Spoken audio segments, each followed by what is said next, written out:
பொது நிகழ்ச்சிகளில் தலைவர்களுக்கு மாலை மரியாதை செய்யும் முகமாக மாலை அணிவிப்பது என்பது பொருள் விரயம் என்றும் அதற்கும் பயன்படாது என்று சொன்ன பெரியார் அதற்கு மாறாக பணமாக கொடுக்க சொன்னார். அதற்கு பின்பு பல திராவிடர் கழக சுயமரியாதை பிரச்சார மேடைகளில் வருபவர்களுக்கு மாலைக்கு பதிலாக ரூபாய் வழங்கப்படுகிறது என்று நடக்கும். 19/12/1973 பெரியார் அவர்கள் சென்னை தியாகராய நகரில் இறுதி சொற்பொழிவு நடத்தினார்.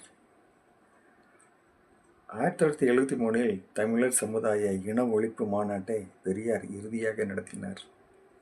செல்வராக பிறந்தும் செல்வராக வாழ்ந்தும் செல்வ செழிப்பிலும் செல்வ கழிப்பிலும் சிக்கி சீரழியாது சிக்கனமாக வாழ்ந்த பெரியார் தாம் கண்ட சொத்துக்களை அறக்கட்டளை மூலம் பொது சொத்தாக்கினார். கடவுள் இல்லை என்று சொன்ன பெரியார் 94 வருடங்கள் 9 மாதங்கள் 9 நாட்கள் வாழ்ந்தார். பெரியார் மனிதநேய கொள்கையை பரப்ப பெரியார் அவர்கள் தன் வாழ்நாளில் 8200 நாட்கள் சுற்றுப்பயணம் மேற்கொண்டார். தன் வாழ்நாளில் சமதர்ம சமுதாயத்தை படைக்க 10,700 நிகழ்ச்சிகளில் கலந்து கொண்டு நடத்தினார். உலகம் சுற்றும் வாலிபராக பகுத்தறிவு கொள்கைகளை பரப்ப ஐயா அவர்கள் பயணம் செய்த தூரம் பூமியின் சுற்றளவை போல் 3 மடங்கு தூரம் பயணம் செய்தார். பெரியார் அவர்கள் சிறைக்கஞ்சா சிங்கம் தன் வாழ்நாளில் மக்களுக்காக 5 முறை சிறை சென்றார்.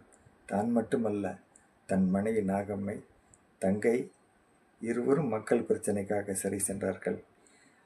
1944 சேலத்தில் நடந்த நீதி கட்சி திராவிடர் கழகமாக மாறியது. இந்த மாநாட்டில் காந்திமதி என்றிருந்த அன்னை மணியம்மையாரின் பெயரை அரசியல் மணி என்று பெயர் மாற்றம் செய்யப்பட்டது. 12/9/1956 திருச்சி பொன்மலையில் நடைபெற்ற பெரியாரின் 78ஆம் பிறந்த நாள் விழாவில் பெரியாருக்கு குன்றக்குடி அடிகளார் அவர்களால் தன்மான வீரர் என்ற சிறப்பு பெயர் வழங்கப்பட்டது. நல்ல வேளையாக நீங்கள் சட்டம் படித்து வழக்கறிஞராக இல்லாமல் போனீர்கள். அப்படி வந்திருந்தால் வழக்கறிஞர் பாடு திண்டாட்டமாய் இருந்திருக்கும் என்று ராஜகோபாலாச்சாரியார் பெரியாரிடம் கூறுவார்களாம். ராமாயணத்தை கொளுத்த வேண்டும் என்று கூறிய பெரியார் அவர் கூறும் பொழுது மகாபாரதத்தை சேர்த்து கொளுத்துங்கள் என்று சோமசுந்தர பாரதியார் கூறினார். ஆர்.கே. சண்முகம் என்ற ஒரு பெருமகனார் விடுதலை ஏடு நடத்திட பொருளாதார ரீதியாக உதவி செய்தாராம்.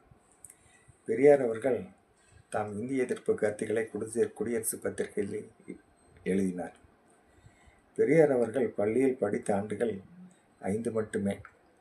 பெரியாரில் படித்த காலத்தில் அவர் பெற்றோர் பெரியாரிடம் தண்ணீர் வேண்டுமானால் ஆசிரியர் வீட்டில் மட்டும் தண்ணீர் குடி, அருகில் உள்ள புழங்கக்கூடாத ஜாதியினர் வீட்டில் குடிக்காதே என்று சொல்லி அனுப்பியும் அவர் ஆசிரியர் வீட்டில் தண்ணீர் குடிப்பதில்லை.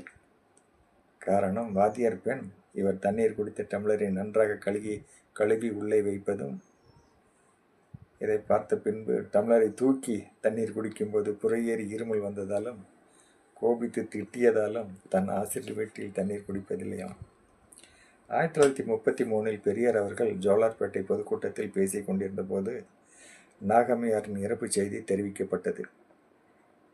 தோழர்கள் கொடுக்கும் உணவு எவ்வகை சுவையாக இல்லாவிட்டாலும் மிகவும் நன்றாக இருக்கிறது என்று மகிழ்ச்சியாக தோழர்களிடம் சொல்வார்களாம்.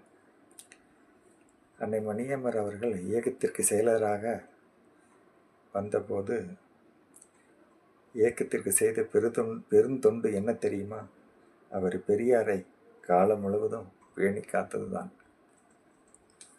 ஓகே, கொஞ்சம் ஆரம்பத்தில் தடுமாறிட்டேன்.